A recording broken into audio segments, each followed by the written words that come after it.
What is Yoshino? Well, this is the biggest prize for the winter grind this year. Basically, an Azuma at legendary tier with 8 Shimakaze torpedoes on each side. In a nutshell, that's kind of what it is. And there's a lot of differences, and we'll go over those a little bit later, and there's also a lot that goes into grinding or paying for this ship. And that's not the purpose of this video. But what I will do is refer you to one of my fellow CCs, Tommy. He has laid it all out for you. It's a grind. It's a huge slog to get those 35,000 winter coins that you would need to get this ship. And while you can get close to getting her for free, oh man, it's going to take so much time, definitely going to take some money, and your account would basically have to be stacked with most every tier 6, 7, and 8 premium and tech tree ships, legendary ships, so on. Anyways, that's not the purpose of this video. I want to show you guys what Yoshino is. If you're interested in how many coins you need to amass, go check out Tommy's video in the description below. But let's just show what she is, what she does, so you guys can see her in action.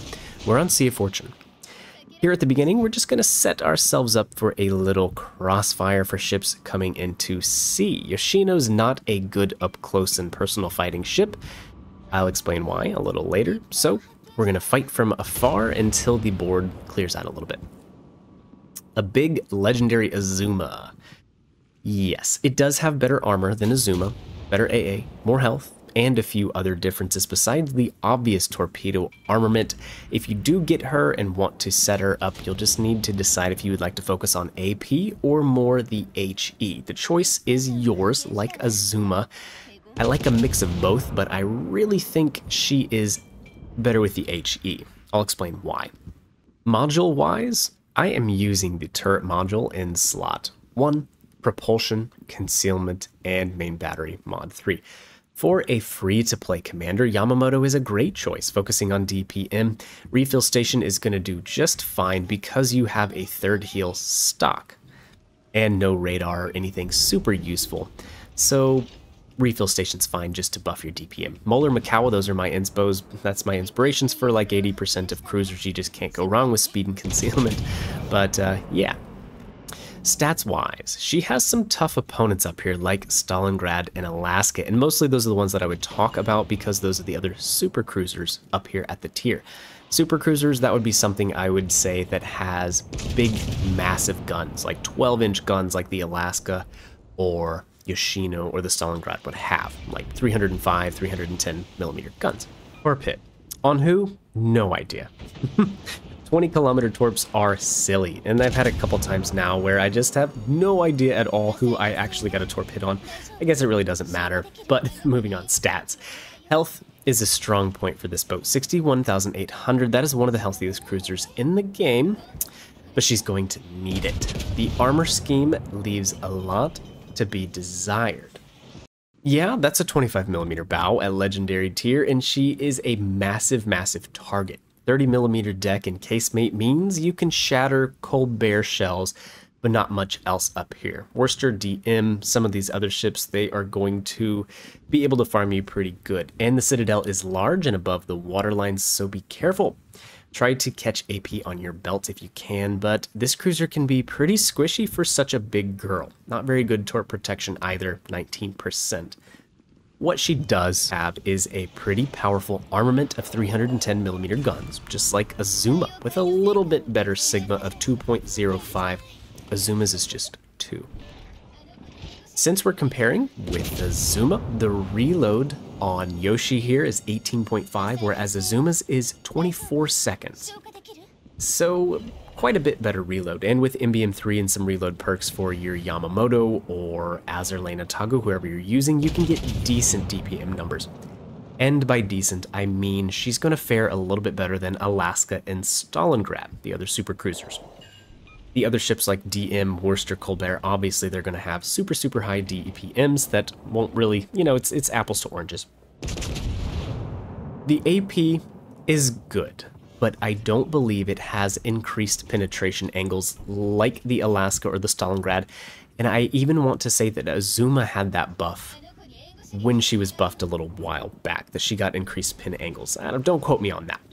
But She doesn't have all the amazing Stalingrad characteristics like perfect fuse timer, insane velocity, blah blah blah, and just not as good as the American Super Heavy AP. So personally, I'm setting Yoshi up as more of an HE spammer. Hence Azerlane Atago's voice that you probably hear in the background.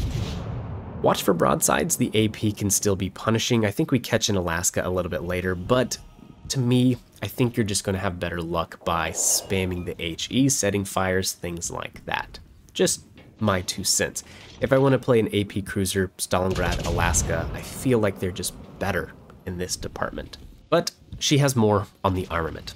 Torpedoes, 16 of them, 8 on each side. You have a module that you can add where they will go up to 20-kilometer range, and they're going to deal about 20,000 damage. So they can be kind of good at zoning areas out. They're slow, 62 knots, so it's probably best just to drop them early on in the match so that they can begin reloading and see if you get any torp strikes.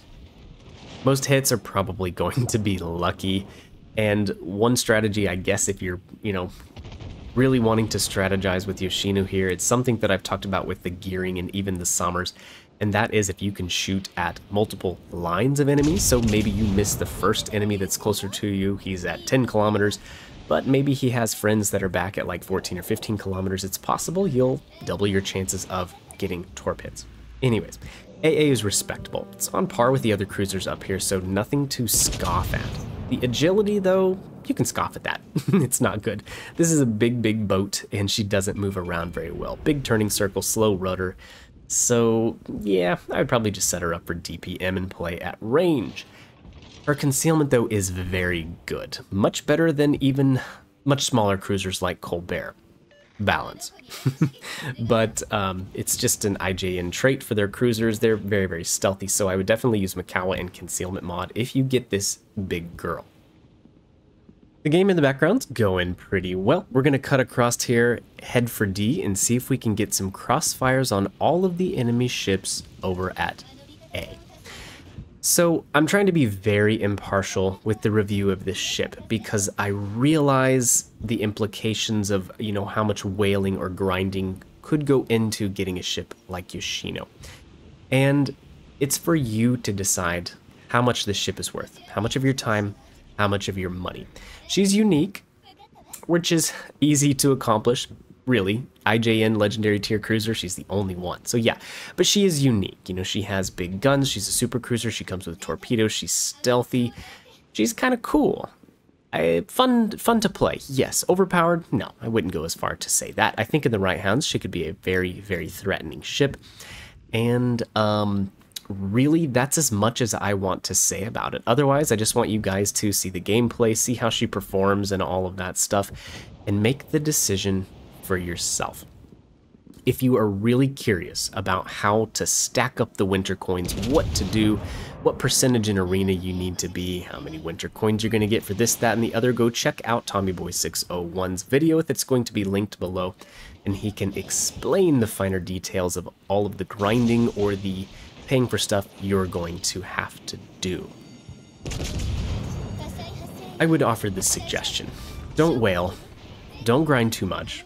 Don't miss out on spending time with your family this holiday season just for this digital boat. It's cool, unique, yes, but you're going to be just fine without it. You're not missing out on much.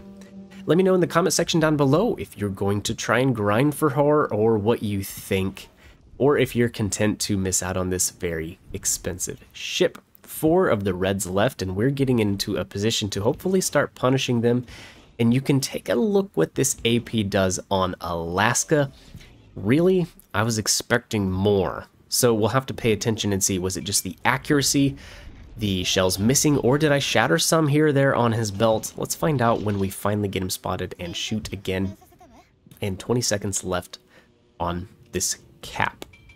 I'm trying to remember the other Christmas ships. I believe Lenin was one, and I believe the Lion was one. And we haven't seen those ships really come back to where you can get your hands on them. One shatter, one overpin, so one of them flew a little high into the superstructure. One citadel, so it wasn't like a punishing death blow, but the AP can be pretty decent against flat broadside cruisers. Something with a little better armor belt, I don't know, you might not have the same sort of luck. Anyways, the Lion, the Lenin, these these ships that you had to grind for event currency, the grind is a lot. It's the reason I don't have Lenin to this day. It's very time intensive. Getting to be the 1% in arena is going to take a lot of games, and you have to maintain that 1%, and that is just a small part of the winter coins. There's so much more. So there is no shame in bowing out and not getting this. You could get access to a Super 5 crate, which, as you know, is a guaranteed Tier 5 ship. There is also the Italian premium Tier 4 cruiser, the Genova, for 6,250 winter shards or coins, whatever the heck they're called. Or you could buy crates, Mega Santa crates. Those have pretty good drop chances of other premium ships. So overall, you do not have to grind for the Yoshino. If you would do me a favor, hit the like button, I would greatly appreciate it. It would help the channel out a lot, and be sure to subscribe for future videos so you don't miss anything. I'll catch you in the next one. See ya.